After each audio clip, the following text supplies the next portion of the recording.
So hey guys, welcome to Clear and Crisp Coding, and in this video we would be discussing the solution of Codeforces 652 Div 2 problem D tediously. So this was a problem which was a combination of sort of a tree and a DP problem. So if you are a fan of DP problem, then this was something for you. In this video I would be explaining the how DP is actually being implemented graphically also. So please stick to the end till the end and you will be getting the question completely. So here is the problem statement. You can read the problem, but if I explain you problem in simple terms, then the problem is something like this. So this is the story part. The main problem starts from here. So we are defining a rooted dead bush of level n as a rooted tree which is constructed as described in these steps. So that a rooted dead bush of level 1 is a single vertex. So if we see, this is a rooted dead bush of level 1 which is a single vertex. To construct the rooted dead RBD, we will call this RDB itself. RDB of level I, we at first construct an RDB of level I minus 1 and for each of the vertex. So basically what this line says that to construct any ith level, we first have to construct the I minus 1th level, and then for each of the vertex do one of these following three. So suppose we are given I equal to 2, so we will first draw I equal to 1, and then for each of the vertex, so since this has only one vertex, so for this, so if it has no children, then we will add a single child to it. So here this is for I equal to 2. For I equal to 2, we will start from I equal to 1. So this vertex does not have any children, so we will add 1. And similarly, and if it has just one child, so if you see this is the root, it has just one child, then we will add two children. And similarly for this vertex, if we see, this is just similar to for this one which does not have any children, so we will be adding one more according to the first point.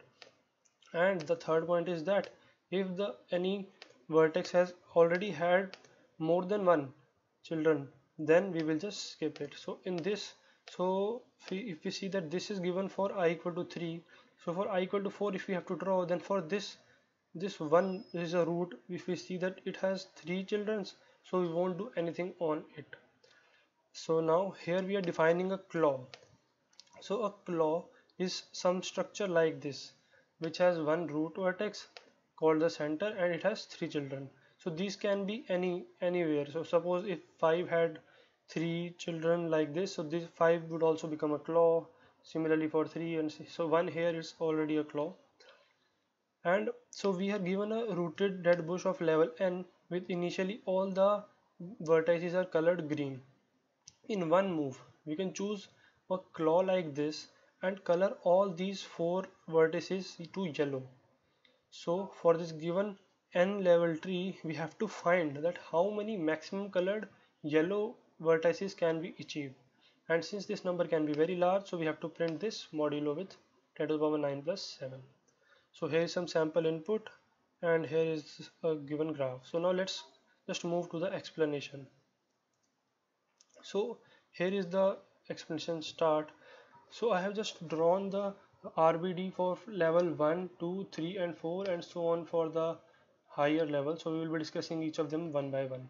So initially for RBD of level 1, if you see, it has only one vertex and it does not have any claw like this. So a claw is basically some structure which is like this.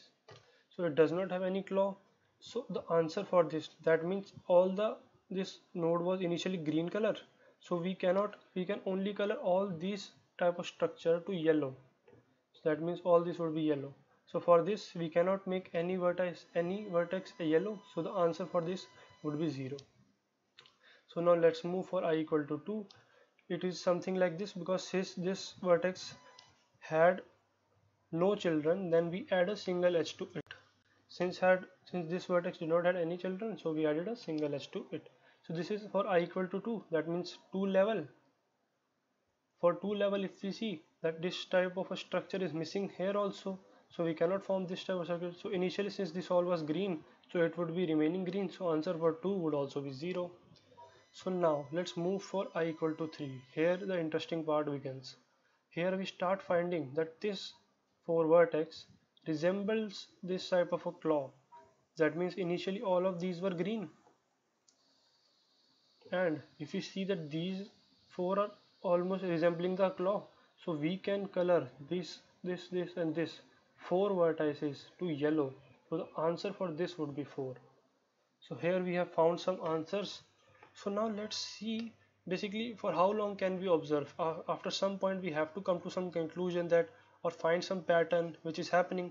So here we will start observing some pattern for n equal to 4, that means from 4th level. If we see it very carefully, so this I have drawn a RDB for 4th level. So if we see it clearly, so when this node did not had any children, so we added 1.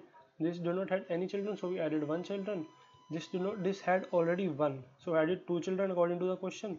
This did not had 1, so we added 1. So basically this is the tree according to the rule given. So if we see carefully these and this part separately, that means the 3 children of the root. So this part, if we see, let's just remove this h for just observation. So this part resembles this completely. There are 2 and there is a path from 1. If we just for now remove this for understanding, and this part resembles this. So we can see that for 4 the 2 side ones resembles 2, and if we see for this entire one resemble for 3. That means the 4th level 2 of them resemble for 2 level and 1 of them resembles 3 level. So now here if we want to find the answer, so till now from here to here when we were moving, we have already found the maximum answers which can be obtained from these vertices. So if we fill this with the maximum answer, then the overall answer would also be maximum. So if we see for level 3 we have colored this and this and this. So for this structure the maximum answer would be this and this. Coloring these 4 would give us 4, and for 2 we have already seen that there was no way to color, so the answer would be 0, and for 2 would be 0. So if we see by comparing this to this, when the pattern resembles, we have found that optimal answer for each of the subpart, and then combine together them to find the answer for this.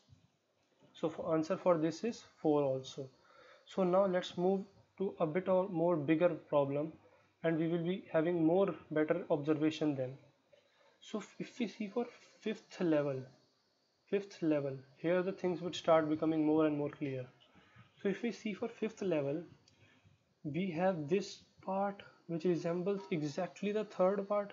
If we remove this edge for now, and if we see only this part, this is completely resembling this. It's just rotated to some angle like this, and it would be just similar to this. Similarly, if we see this part, this is also resembling to this. So we have here the 5th level tree, which is entire structure, and the small part of it is resembling this. And the middle one, if we see this part, is resembling this complete for 4. So what that means is, so if we know the maximum optimal answer for all of these subparts and these, we can just add each of them individually and get the overall maximum for the entire tree. So the overall maximum for 3 is 4. For this 3 it's again 4. For this 4 it's 4, so it's 4 plus 4 plus 4, which is 12. So this is how we can get a clear observation that by combining the small questions, we can so basically this can be considered a smaller question, that what is the answer of this. So we have already calculated the most optimal. We will combine these and find the overall maximum.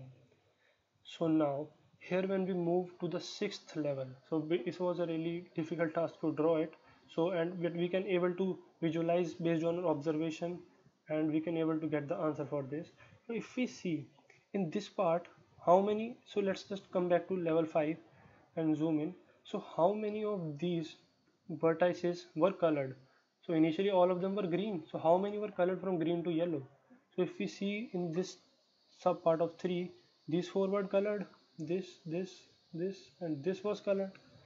And if we see for this I equal to 4, this, this and this and this was colored, and if you again see for this, this and this and this was colored.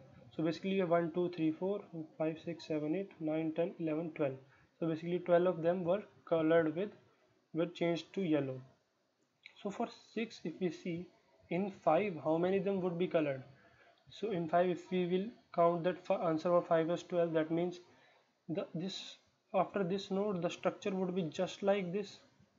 So this node and this node are equivalent, as based on an observation that each of them.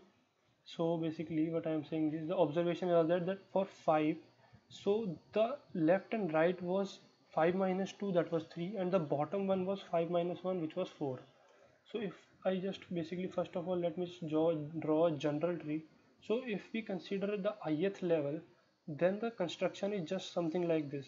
So this one is I minus 2, this entire part is I minus 2, and this entire part is I minus 1. So now let's just compare from 4 itself. So if you see, this part was 3, which was 4 minus 1, which is equal to 3. This part was 2, which is 4 minus 2, which is equal to 2. This part was 2, which is 4 minus 2, which was again equal to 2. So we can see the repetition happening. So now, and we don't need to count for this repetition because we already know the most optimal answer. So for 6, we have to make another small observation based on this combination. So here we will be having this entire structure, and here we will be having these structures. So if we see that these starting nodes, the starting nodes of 4, that means this node, and the starting node in 5, that is this node, was not colored. So these nodes were already green, and inside them there were some nodes which were colored to yellow, but these nodes were not not green, and we can see that this structure resembles a claw. It's just something like this, and this and this are already green, and their color was not changed to yellow. So what does that mean is that we can color these also into yellow. That means the answer for this 6th level would be answer for the 5 level, answer for the 4 level, answer for the 6 level, plus 1 2 3 4. That means these 4, which can also be colored as to green. So answer would be answer for 5 plus answer for 4 plus answer for the another 4 plus 4. So basically now we can just come to an conclusion, which could be a formula.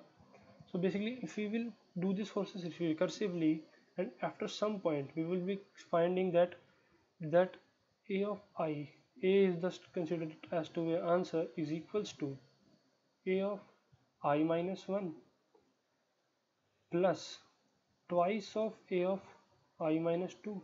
That this twice is happening because this is for the side part and the I minus 1 is for the bottom part, plus there is this 4, but there is a question mark. That means the 4 does not occur every time. The 4 occur only when the immediate next to the root are not colored. So in this 6, if we see that immediate next were not colored, so we added 4. But in this 5, this and this and this, sorry, this and this at least. That means for 5, if we see, for 3 we have colored this part. So for 5, this would be colored, this would be colored. So this both would not come into the answer. That is why we won't add this 4 when any of the immediate next are also colored. So, and now we have to just also come to a condition that when will this just immediate next will not be colored. So if we see starting from this, that from 3 it started that this node was colored. So until unless this 3 would go 2 steps behind, that means, so in one move it will come here. If we see this for 4, the 3 come here. In the next one, when 5 was added, that means this 4 was enhanced one level more. So this 2 went 2 level deeper. So the immediate next became uncolored, and then we colored that. So this was the main observation. And then if we come to a formula that when should 4 be added, so 4 should be added only if I is a multiple of 3. This was just from an observation that after 3 steps, this shows for this 3, I just explained that for this 3, after 3 steps it would go 2 level deeper to the parent. And but here if we see for 5, the this one went 2 level deeper, but the for this 4, the immediate next, for this 4 it went, but for this 5 we had this 3 here, so this was just close. So now let's just write a final formula and go to the answer. So let's call that dp array dp of I is equals to dp of I minus 1 plus twice of dp of I minus 2 plus 4, but 4 would be happen only if I mod 3 equal to 0. So this one is really good, this was really important observation. And for the base cases of dp we can take from 1 2 3 4, this would be the base cases, and then we would be building upon the base cases. So now let's get to the code for better clarity. So here was the code, and we would be following the same approach in the code as well. It was here, it's just loading for a moment, and I think I explained all the cases to you, and here is the code. So here we are just in the main function, we are just forming these base cases which we discussed for 0 0 4 4, and then from 5 we are using the dp formula which was here. dp of I is dp of I minus 1 plus twice of dp of I minus 2, and this mod is taken because in the question it is given that we have to return answer for modulo 10 to the power 7. And then if I is a multiple of 3, that means I mod 3 is a 0, then we are adding this 4 to the dp of ith.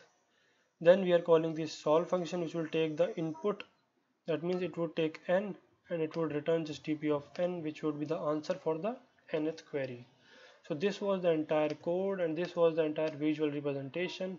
I hope that I was able to explain you this. Point 3 was important, and please make sure you understood this, and if you had any doubt, do let me know in the comment section. I would be really happy to help you. Thank you guys, thank you for watching the video.